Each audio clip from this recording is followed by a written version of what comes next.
Hello និងសួស្តីអ្នកទាំងអស់គ្នាថ្ងៃនេះមាននិយាយភាគក៏មកសម្រាប់ស្ដាប់ទៀតដែរមានចំណងជើងថាដើម្បីអ្នកអម្ចាស់ចឹងកុំឲ្យរងចាំពេលវេលាយូរជាមួយនឹង admin យកចូលសាច់រឿងរបស់យើងទាំងអស់គ្នាតើពិភពលោកមួយនេះត្រូវតែខុសខើបែបនេះមែនទេគឺសម្រាប់គ្មានហេតុផលអ្វីទាំងអស់អញ្ចឹងឬខ្ញុំគិតថាអយុត្តិធម៌បន្ទាប់មកទាំងអស់នេះខ្ញុំមិនអាចវាយប្រហារលោកម្ចាស់បានទេឲ្យព្រះអង្គម្ចាស់អើយតើនៅពេលណាដែលការពិតដោះអាក្រក់នេះនឹងត្រូវរលាយបាត់យ៉ាងហោចណាស់ខ្ញុំអាចសុំជីវិតខ្ញុំមួយដែលត្រឹមត្រូវបានទេចុះបើមនុស្សចោលមិនសៀតនៃតែកំភ្លៀងខ្ញុំឲ្យស្លាប់នៅនឹងកន្លែងខ្ញុំនៅតែចង់រស់យ៉ាងហោចណាស់ព្យាយាមសម្រេចខ្លួននៅទីនេះនាងចង់ឲ្យខ្ញុំសម្លាប់នាងឬប៉ុន្តែឥឡូវនេះខ្ញុំមិនអាចមានអារម្មណ៍ថាបែបនោះទៀតទេតើគាត់កំពុងព្យាយាមគិតអ្វីពីខ្ញុំចាប់ពីពេលនេះតទៅនាងនឹងមកបំរើខ្ញុំខ្ញុំតើខ្ញុំត្រូវតែមិនអីទេខ្ញុំដឹងថាខ្ញុំមិនមានជំរឿទេទីបំផុត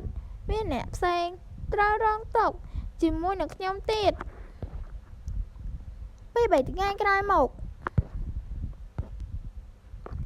ខ្ញុំមិនហ៊ានទៅជួបលោកអាចារ្យទៀតទេ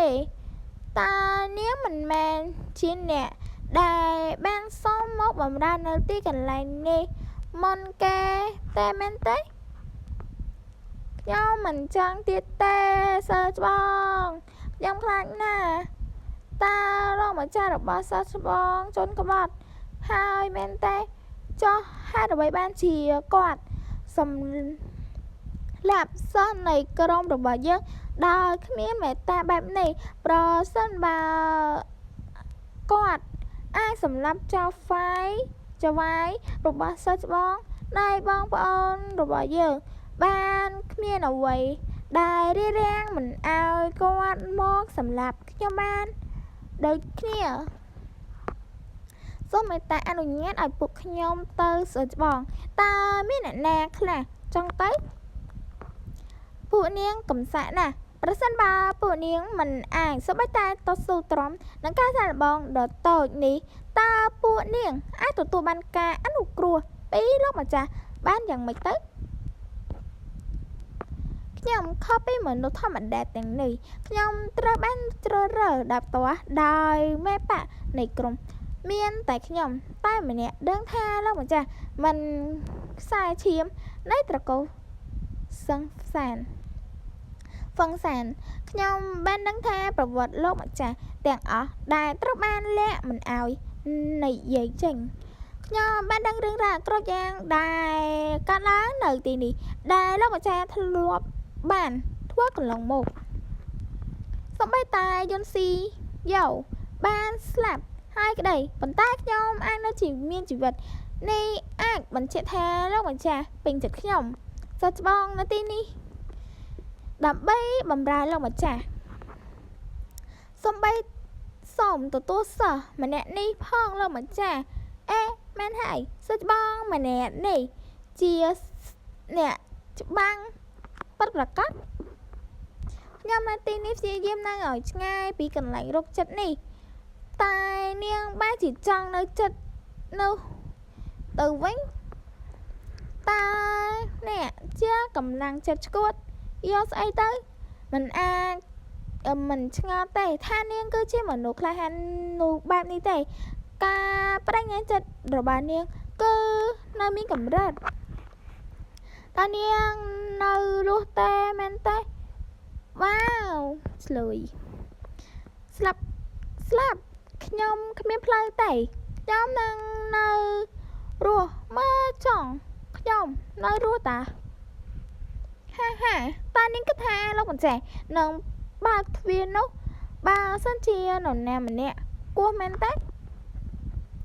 មែនហើយខ្ញុំនឹងត្រូវធ្វើអ្វីគាត់នៅប្រកាសណាស់ឲ្យខ្ញុំរាយការណ៍អំពីបញ្ហារងចាំថ្ងៃប៉ុន្តែគាត់មិនបានដាក់ពេលវេលាឲ្យខ្ញុំទេប្រសិនបើខ្ញុំអាចចូលតាមច្រកទ្វារនេះបានទេគួរគឺជាជំរើសតែមួយគត់សម្រាប់ខ្ញុំដែលមែនទេខ្ញុំមិនទាន់បានទាំងគោះនៅឡើយទេតើមានអ្វីកើតឡើងមិនក៏នាងអាចបានភ្លាមខ្ញុំជាសិស្សម្នាក់ដែលគាត់ចូលចិត្តហើយអ្វីបានជាត្រូវនាងចូលបានប្រសិនបើខ្ញុំអាចចូលទៅបាននោះខ្ញុំនាងស្នាប់ហើយនាងបានស្លាប់ហើយតើនាងដឹងទេហេតុអ្វីបានជាយើងសម្លាប់នាងចឹងងាយមាន